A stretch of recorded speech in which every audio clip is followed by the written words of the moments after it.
and welcome back to Rise Up with Dawn Ennis. I'm your host, and we're back on Zoom because that's what we're doing in the whole coronavirus pandemic nonsense. Look, it's great to be with you again.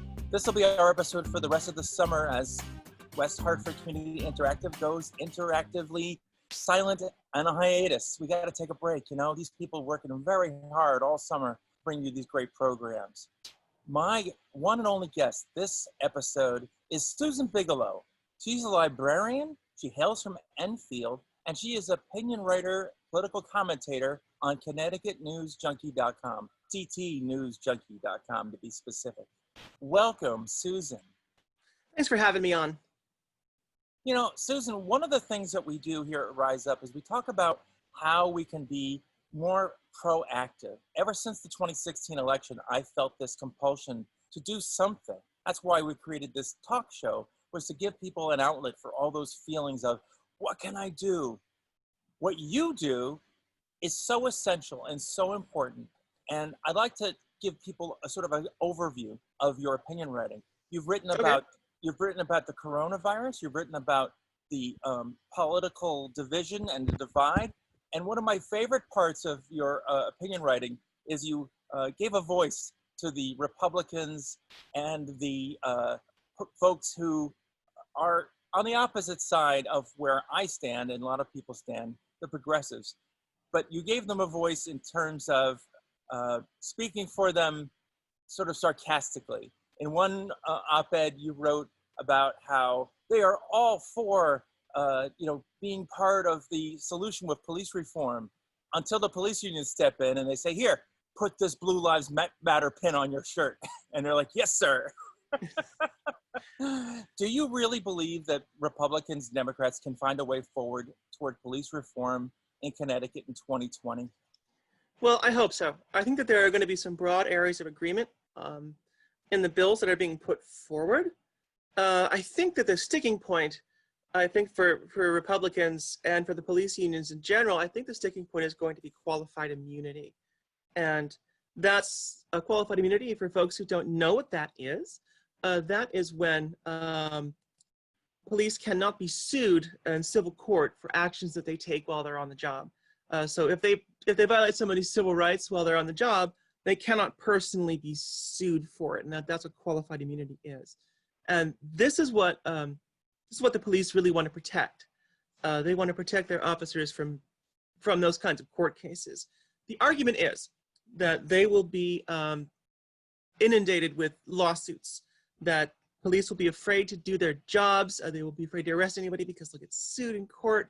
I don't know if I buy that necessarily. The argument against qualified immunity for getting rid of it is that it allows police to sort of act with impunity and without fear of any kind of reprisal or any kind of personal reprisal in any case. So that seems to me like a stronger argument. The other side, where they're arguing whether that they need to keep this, is a lot of what ifs. So what if this happens?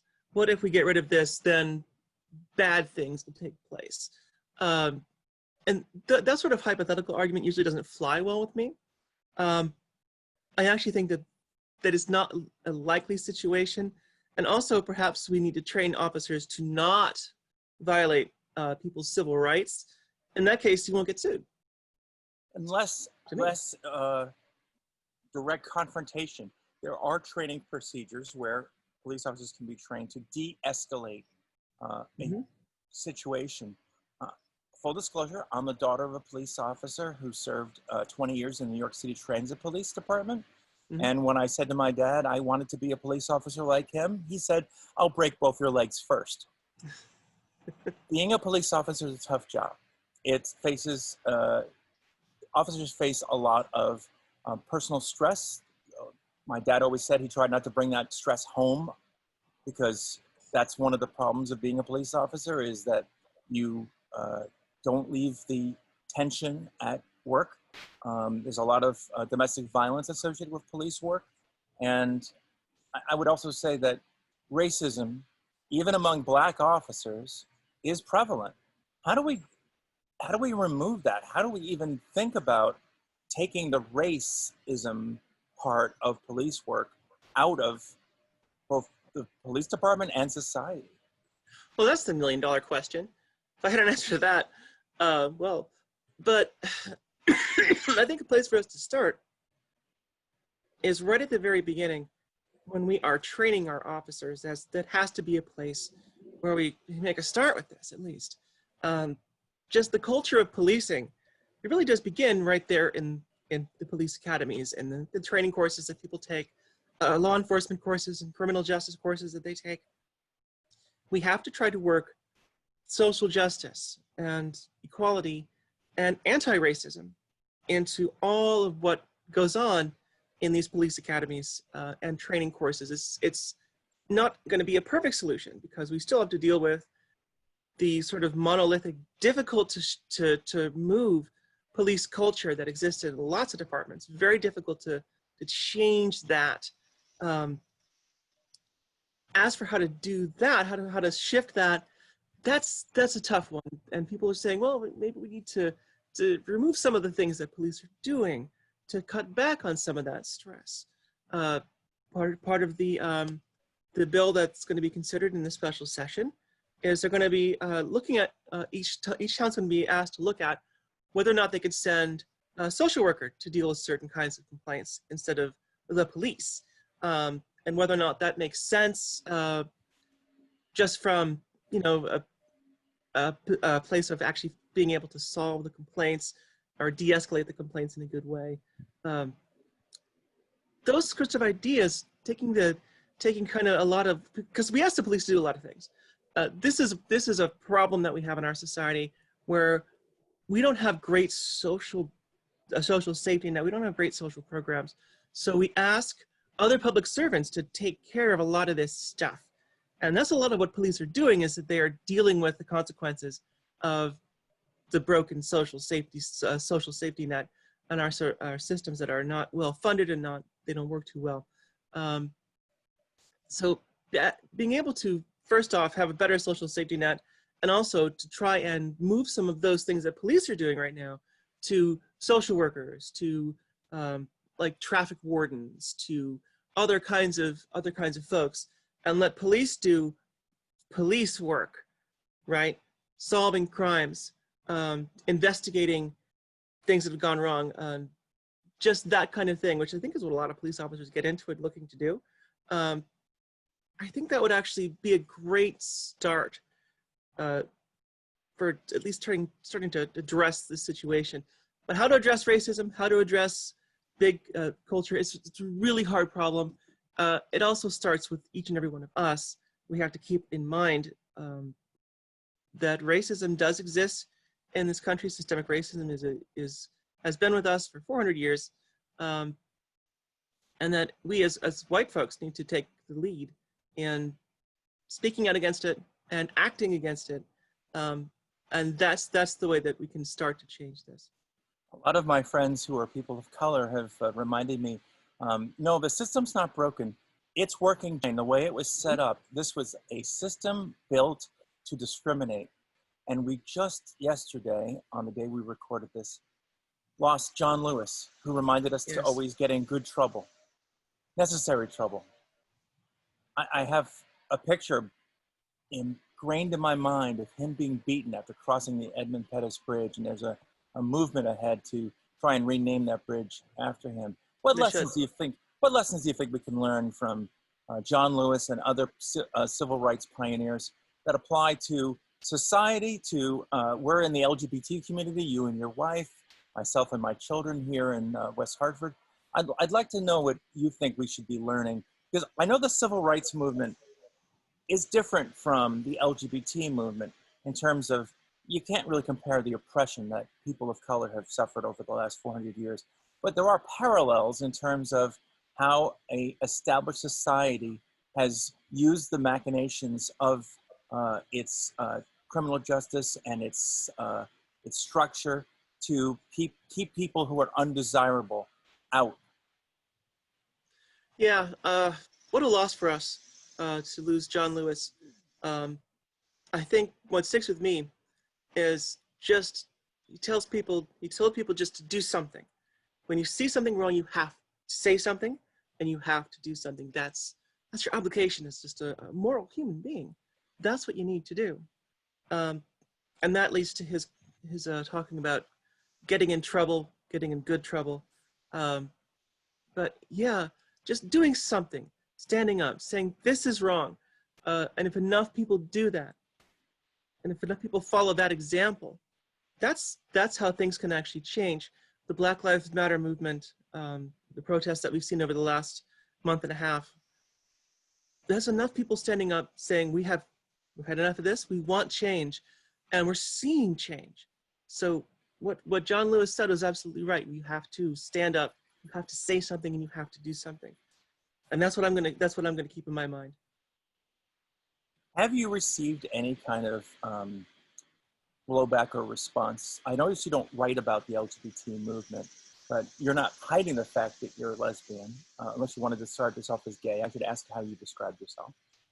Oh, I'm trans, I'm bi. That's fine. But you don't write about that in your op-ed columns, and I was wondering if that's really. something. I was wondering if that's something you've either been prevented from writing, or it's just a choice. No, I write about trans stuff sometimes, but most of the time I feel like I want to write about other things because that's not all there is to me.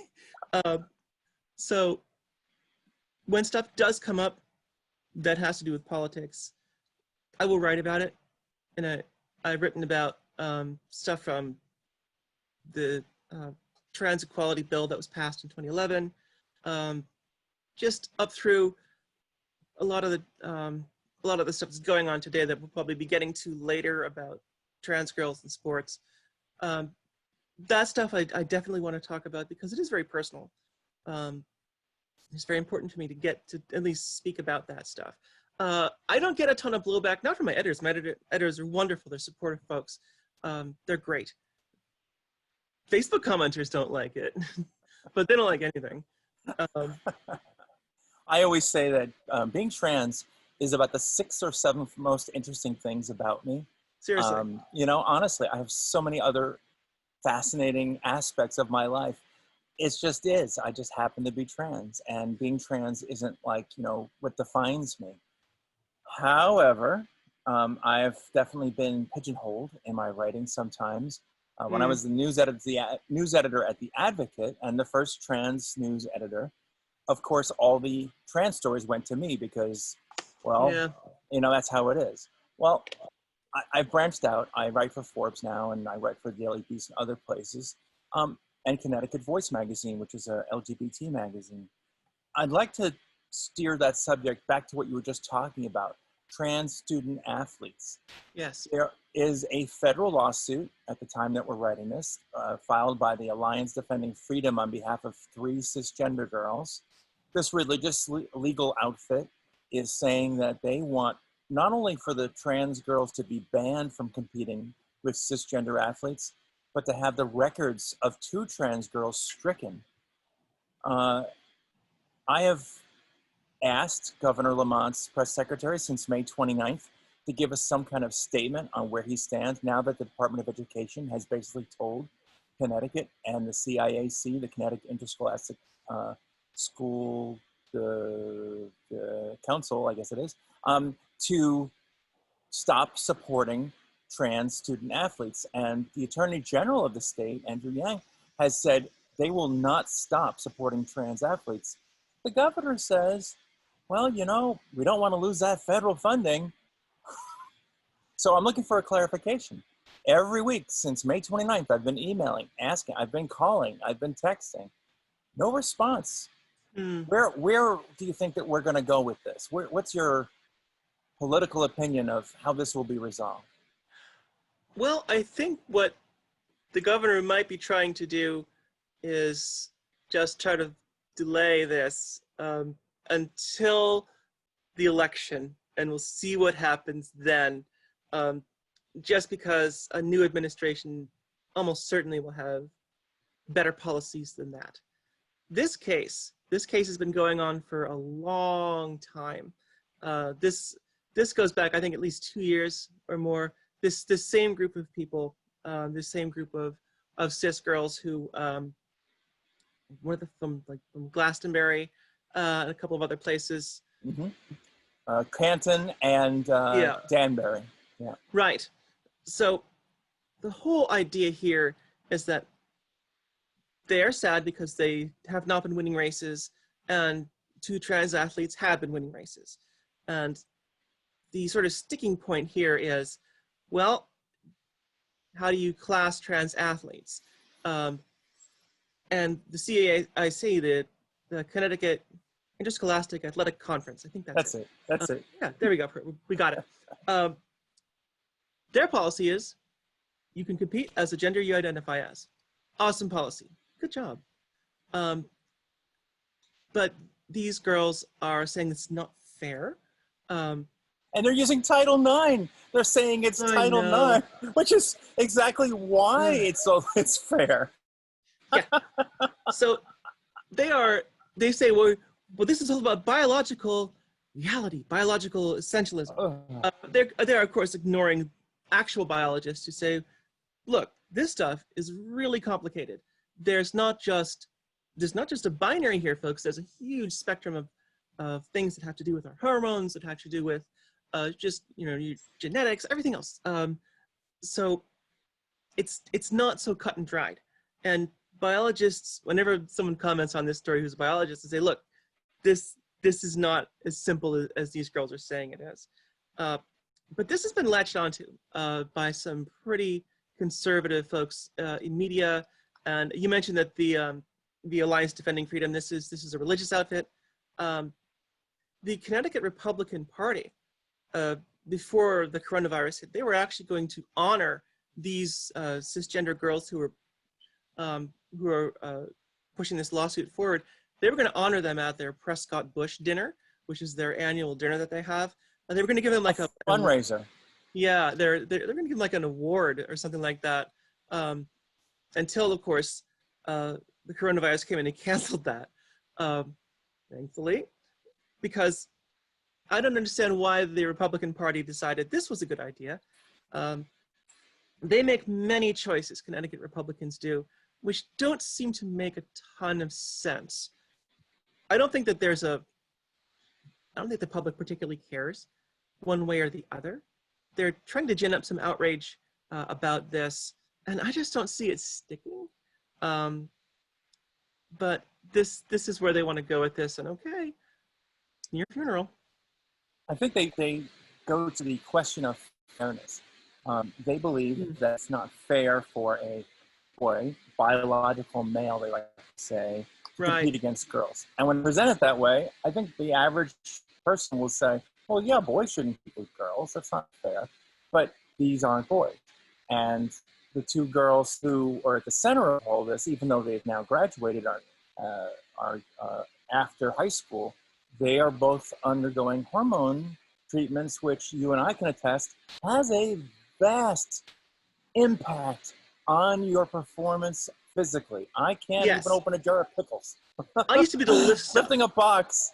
Yeah, lifting a box. I used to be able to lift a table over my head. I can barely lift a cat these days. Yeah. That's all right. That's fine. I mean, that also has to do with the fact that I'm 10 years older, and I'm also really lazy. But yeah, no, hormones do stuff. And that's. I'll race you to the couch. Is all I can say about the laziness. I'm already on the couch, right here. I win. I made it out to the deck. The thing also is that one of the girls, Chelsea Mitchell from Canton, after they filed the federal lawsuit, beat Terry Miller from Bloomfield, a trans girl, at least twice in the 9 days following the lawsuit. And they're claiming they were unbeatable. Well, hello. Hey. That's why I just fire purpose. That's all I'm asking is I'm asking the governor to just basically say, look, we believe and support trans student athletes. There's got to be more in the pipeline. And what this does have is a chilling effect on other girls or boys, trans boys too, who want to compete.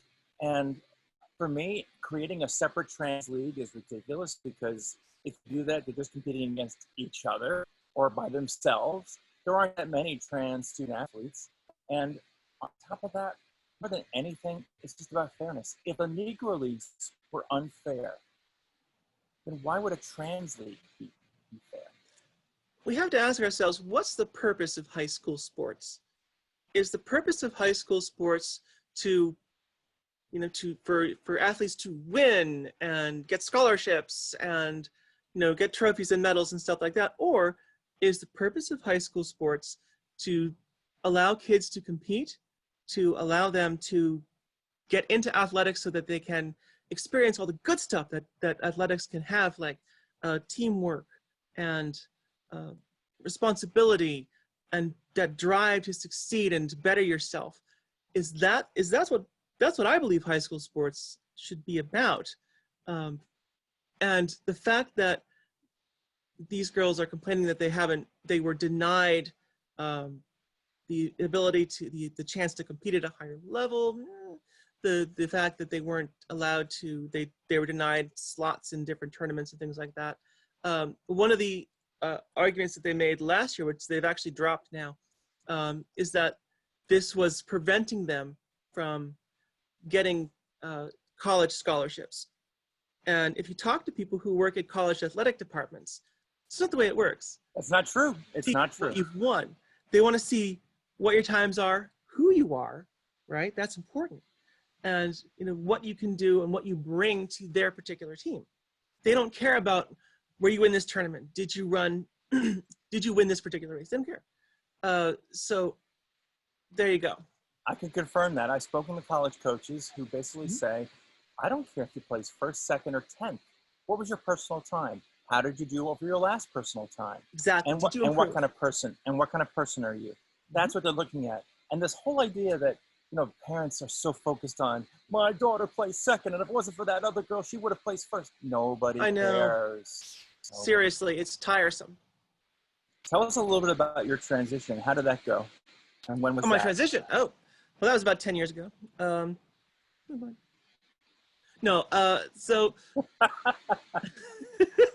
it was good. Back when you transitioned, though, it wasn't as well known. It wasn't. This was just sort of this was 2010, sort of right before the trans tipping point, or whatever we want to call it. And I remember going to the HR department at the college that I worked at then, several jobs ago, and trying to explain to the HR person, oh, I am this, and I'd like to do this. And I watched her hands shaking. She's, what am I going to do about this? Because she had no idea what it was and no idea how to deal with it. So yeah, it was a very lonely experience in a lot of ways. I was often the only one in whatever place I happened to be in. And there wasn't really like a ton of support. My main source of support is my wife, who's awesome, and my sort of network of friends, but still just going out every day, it was rough. There were some rough patches. There were some rough interactions, just, with students, with other faculty, with, just sort of the normal stuff that you go through. And when I say, oh, just this normal transition stuff, misgendering, extremely poor fashion choices, awkwardness. Just, it was awkward in a lot of ways, and I'm glad it's done.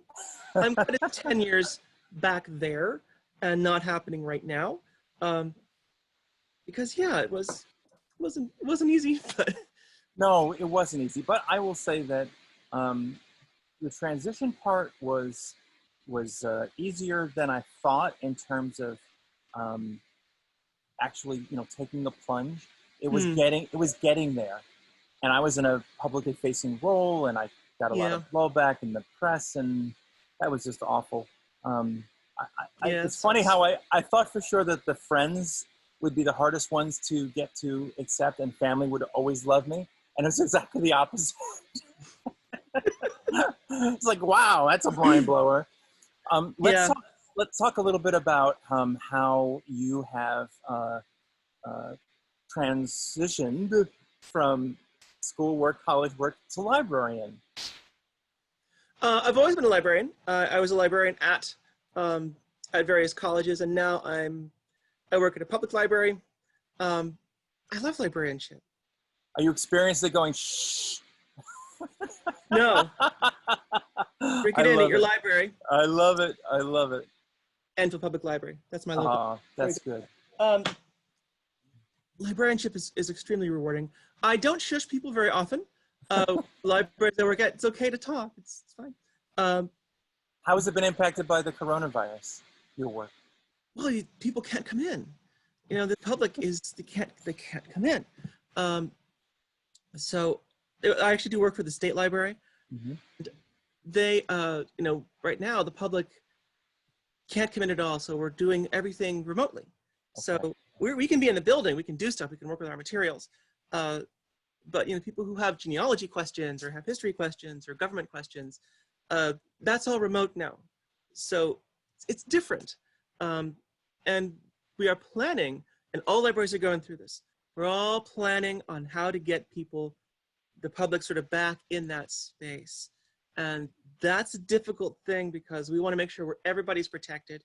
So we're talking about having the plexiglass shields around the desk. We're talking about having masks. We're talking about wearing gloves to touch the books, having people come in by appointment only. Though these are conversations happening across the country in libraries everywhere. How do we do this safely? And also in businesses everywhere. I'm very grateful for the time you took to talk with us, to share your stories, to share your opinions. We'll put all of the links to you and your Twitter account here at riseupwithdawn.com. And I look forward to talking with you in the Trans Journalists Association. All right. Thank you so much for having me on. Take care. And you, remember to rise up, like, share, and subscribe. We'll see you in the fall.